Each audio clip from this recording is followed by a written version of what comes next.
Have you ever wondered why some people stay calm even when life seems to be falling apart? Maybe you've met someone who keeps smiling through hard times while everyone around them is stressed, worried, or giving up. What do they know that others don't? And here's another question. Can changing the way you think really change the direction of your life? I used to think positive thinking was just a nice idea people talked about when things were going well. But over time, I've learned something different. The way we think shapes how we face every challenge that comes our way. Today's story is a simple one, but the lesson behind it is powerful. It shows how a small shift in perspective can change not only how we feel, but how we live. Welcome to Quiet Growth Lab. In a small village, there lived an old woman who seemed different from everyone else. She had silver hair, a face marked by time, and a life that most people would probably describe as lonely. Her husband had passed away years ago. She had no children. She lived alone in a small house near a large banyan tree. But what made her special wasn't her story. It was her attitude. She rarely complained. She didn't spend her days talking about what she had lost. Instead, she smiled. She listened to people. She offered kind words when someone was struggling. Life in the village wasn't easy. Crops sometimes failed. Families worried about money. People got sick. Many carried burdens nobody else could see. Yet somehow, whenever people sat with the old woman, they left feeling lighter than before. She understood something many people spend their whole lives trying to learn. Happiness doesn't come from having a perfect life. It comes from how we choose to see the life we already have. One day, a young woman named Radha came to see the old woman. She was exhausted, frightened, and close to losing hope. Her husband had left for the city to find work. Weeks had passed, and she hadn't heard from him. No letters, no money, nothing. At home, her children were hungry.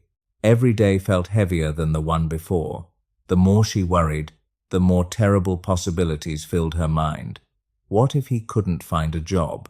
What if something happened to him? What if he never came back?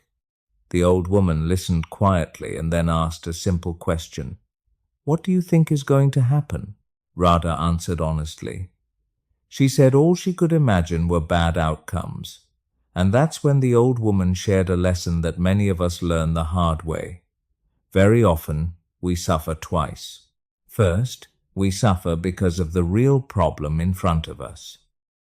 Then we suffer again because of the frightening stories our mind keeps creating about the future. Most of the time, those imagined fears never even happen.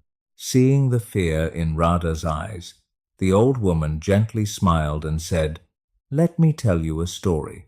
And with those words, she began telling the story of a poor man sitting alone beside a river, convinced he had nothing left in life. The old woman told Radha about a poor man who sat by a river crying.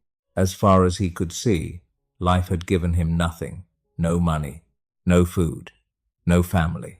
He felt completely alone.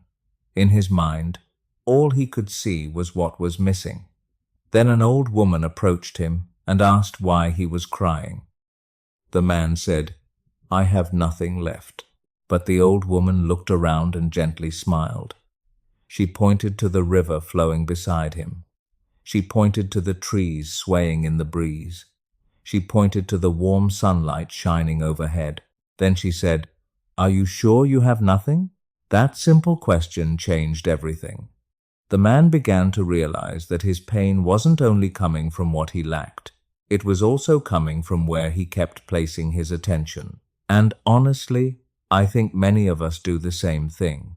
When we focus only on what's missing, life feels heavier, the problems seem bigger, the future looks darker. But when we stop for a moment and notice what we still have, something shifts inside. We may not feel happy right away, but we feel stronger, calmer, more grounded. That's what positive thinking really is. It's not pretending problems don't exist. It's not forcing a smile when life hurts. It's choosing not to let difficulties become the only thing we see. It's holding on to hope long enough to keep moving forward. Radha understood that. Little by little, she stopped feeding her fears. She focused on caring for her children, doing her work, and making the best of each day. Her circumstances hadn't changed yet, but she had. And sometimes that's where every real change begins. A few weeks later, something wonderful happened. Radha received a letter from her husband. He had found work in the city. He was safe. And for the first time in weeks, money was on its way home. She was overwhelmed with relief and happiness. Naturally, she ran straight to the old woman's house to share the news. But here's the part that stands out to me. The first thing that changed wasn't Radha's situation. The first thing that changed was Radha herself. Before the letter arrived, she had already begun changing the way she looked at life. She had stopped letting fear control every thought. She had chosen hope over worry. And because of that, she was able to keep going when things felt uncertain. That's the real lesson behind this story. When your thinking changes, your attitude changes. When your attitude changes, your actions change. And when your actions change, your life often starts changing too. Now, I'd love to hear from you. Have you ever gone through a difficult season and found that changing your mindset helped you get through it? Share your experience in the comments below. Someone reading your story might need that encouragement today.